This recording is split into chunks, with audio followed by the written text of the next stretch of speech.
tática dele ali, né? Posicionando ali os bonequinhos. Provavelmente vai entrar alguém daqui a pouco. E São Bernardo vem pro ataque. Lançamento pro Davó em profundidade. Bateu.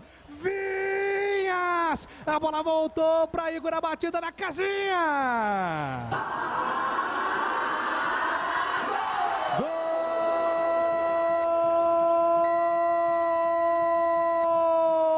Gol do São Bernardo. 35 minutos do segundo tempo. Lançamento, a jogada começou pela ponta direita. Igor Vinhas fez a defesa. O rebote do Igor Fernandes, que pegou de primeira com a canhota. A bola foi morrer no fundo da casinha. São Bernardo, quando chega com perigo, com facilidade. Toda a facilidade do mundo pro Tigre, que vai por enquanto ameaçando a Macaca, né? A Macaca não consegue bater de frente com um Tigre. Na selvagem São Bernardo, da manhã deste sábado, vence o São Bernardo por enquanto 2-0. Igor Fernandes vai para a rede.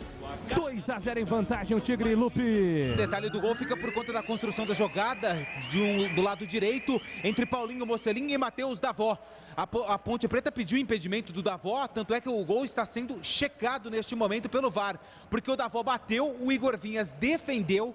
O Fábio Sanches foi tentar afastar o perigo, só que jogou a bola nos pés do camisa meia dúzia, o Igor Fernandes, que de primeira mandou a bola para o fundo da rede. O São Bernardo marca o segundo no ABC Paulista. São Bernardo 2, Ponte 0, gol em revisão. Eu tive ainda a impressão que depois da defesa do Igor Vinhas, a bola bateu no Fabrício, né?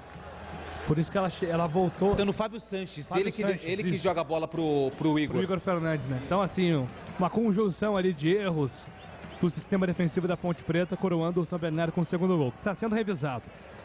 Matheus Davó, a posição do Davó está sendo analisada. A origem do lance. A origem do lance, então, Matheus Davó, vamos aguardar aqui a confirmação do VAR. Eu vou ver na sequência o Valdemir Gomes e o CH. Gol validado, gol.